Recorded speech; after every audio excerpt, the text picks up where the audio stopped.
Semen is of an extraordinary level of potency. You are using it to spill it on the JNU bed sheets. Okay? If that's how you're using it, well, that's your compulsion. We have a biology, we cannot put it under the carpet, it's there.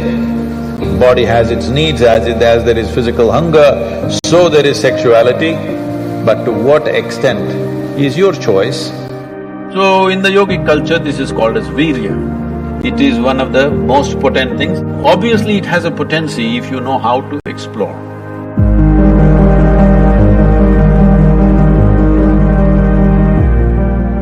Namaskaram, Sadhguru. I want to know that when a student steps into college, all of a sudden he or she gets access to a huge amount of pornographic material which so far was off limits for him or her. And in the process, he or she enjoys that, and as we said, he or she experiences heaven on earth. But, and we even have nicknames for those people who overdo it. They masturbate.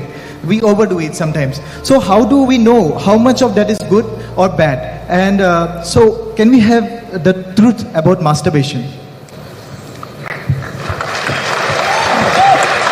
Oh, looks like a popular question, eh?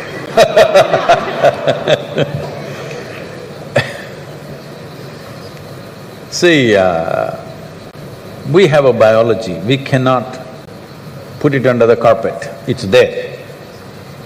It's best we address it for what it is.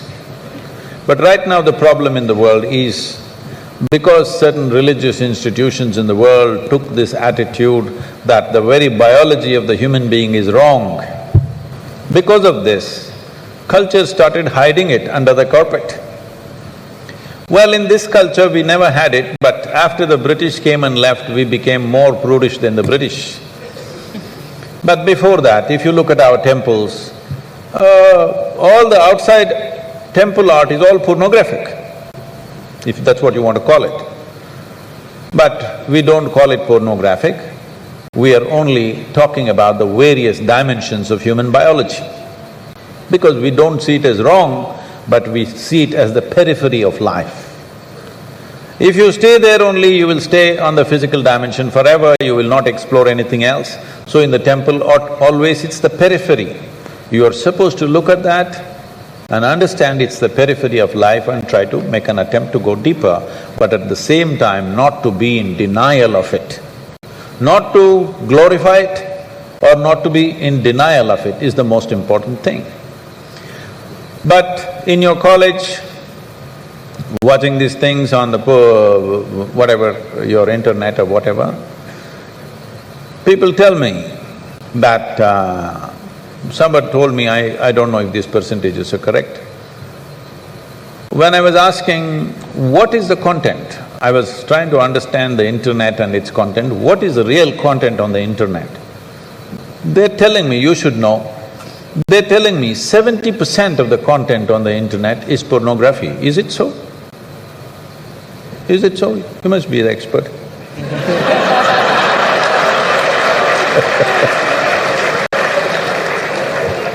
Is somebody doing PhD on it? They told me 70%. I said 70% is unreasonable and sick levels of pornography. If it occupies a small percentage, it's okay. 70% of a technological platform which could do millions of things, unfortunately is pornographic. Just biology of life. It's very unfortunate because once you come as a human being, your biology is not the front end of your life. It is one part of your life. This cerebral capability came so that your intelligence becomes the front end of your life, and if you become conscious, your consciousness becomes the front end of your life. Biology is the front end of a bull. It's okay for him, that's all he knows. But biology should not be the front end of a human life. It is part of our life. We are not denying it. So, at a certain stage in your life, it's like this. A 95-year-old man went for a medical checkup with his doctor. The doctor did a thorough checkup and said, "Hey, old boy, you're doing great for 95, no problem with you." Then the old man asked, "Doctor, but what about my sex life?" Then the doctor looked at him and asked, "Thinking about it or talking about it?"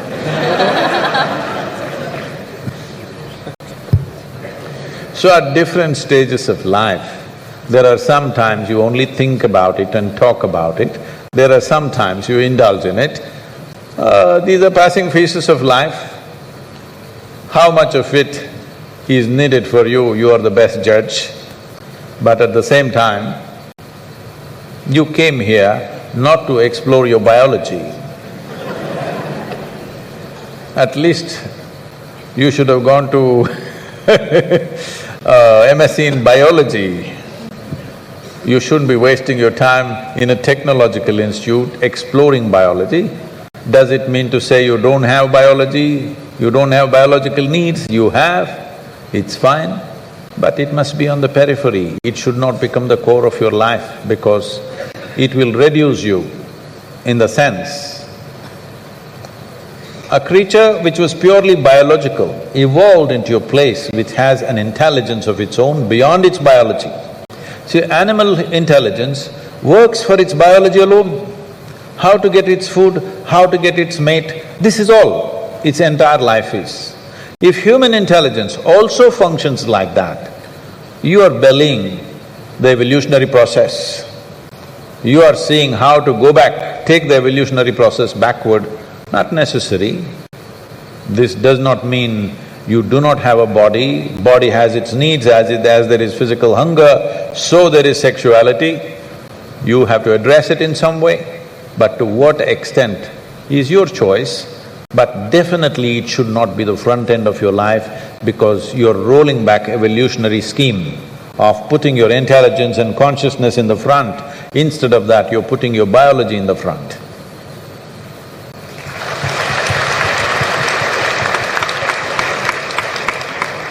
How important is a man's semen for physical, mental and spiritual well-being? Can wasting our semen damage us spiritually? Well, you know, semen is the basis of your physical existence, whether you're a man or a woman. You have come into existence because that is 50% of the ingredient, yes? Well, we have skin, we have epithelial cells, we have hair, we have many other aspects of body, heart, liver, kidney, so many things.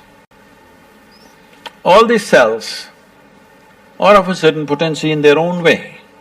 But semen is of an extraordinary level of potency, it can create a whole new life. Well, today you can take an epithelial cell and do a lot of things in a laboratory and maybe we can clone you, all right?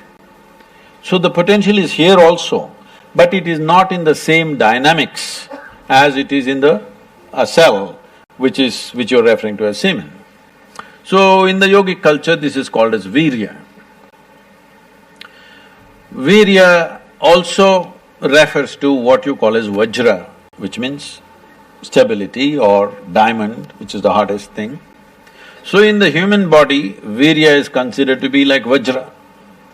That means it is one of the most potent things if you know how to use it. Well, how to use it means you can use it to produce a child. That's one thing.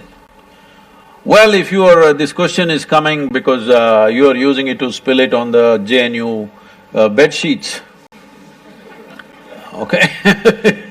If that's how you're using it, well, that's your compulsion, you're doing whatever you're doing.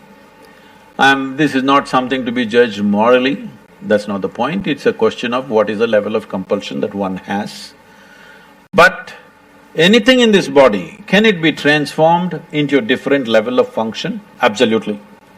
Not just semen, just everything in this body can be transformed. See, suppose I give you all soup-making ingredients, same soup-making ingredients to every one of you. Do you believe all of you will produce the same soup? No. You will produce 500 varieties of soups, those same ingredients. That's all that's happened with us right now. All of us are fundamentally same ingredients, but see how different each one of us are. Different soups. Well, If I give you soup making ingredients, either you can make a great soup or a lousy soup. Depends what kind of skills you have, isn't it? So this goes for everything, not just for semen. Every dimension of your body and your mind, you can transform into something tremendous, or you can make it mediocre, or you can make it a serious problem. Every aspect of your life. That goes for this aspect of life also. This same energy, see, people are making it literal translations, but if you want to produce a certain, let's say, epithelial cells, how much energy the body spends on it? And if you want to produce a cell which you call a semen, how much energy body spends is very different. This can be scientifically established. So, when you're investing so much energy in that, obviously it has a potency if you know how to explore. But are you competent to explore? Are you capable of exploring? Do you have the necessary sadhana and guidance to do that? That's a big question mark.